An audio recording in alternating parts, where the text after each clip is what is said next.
They put my book on the required reading for English literature for university entrance examinations, which is pretty bizarre, you know. So it's Shakespeare, Hemingway, Joyce, and Fitzgerald. Geldof. I can't believe, when I was nominated for a Nobel Peace Prize, it was 81.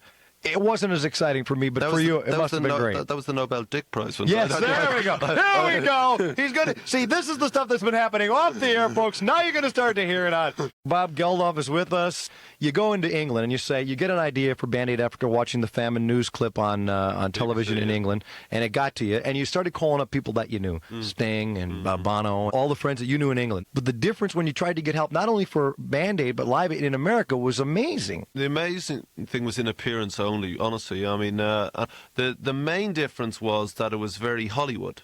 And I don't think you can avoid that when you're in Hollywood. Yeah. So in England, it's a lot. They're very wealthy people, it's lower but key, it's low right? key. Yeah. What about your perception in England? I mean, they must. You're Sir Bob. Yeah, but they say that all right, but it's a very friendly thing because don't forget these people trusted me with $150 million. Right. And so they feel intimately connected with you. And this book was the biggest selling book, and so they feel they know everything about you. And the main reason for doing it, in fact, was to show, because there was this cult of personality thing built up around me. I mean, it was Saint Bob, never mind Sir Bob. Right.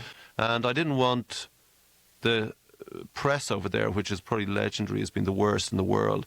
Bob Geldof did drugs. Yeah, but I'm not ashamed of it. I did, and now I don't. It was part of my life. And, he went about with this person, that person, yeah, but I'm still not ashamed of that. And that was part of my life. But to take it out of context of me is to demean it and to make it seem prurient or dirty. When it wasn't. Were they nicer to you, though, when the Band-Aid thing started happening in England? They were nice because it's a big story. Right. So they sell papers with it. I mean, they're not doing you a favor. Right. They're saying, hey, every rock star wants to come and get publicity from the press. That's not true. When a young band starts off, they try and get publicity so that they can sell their record.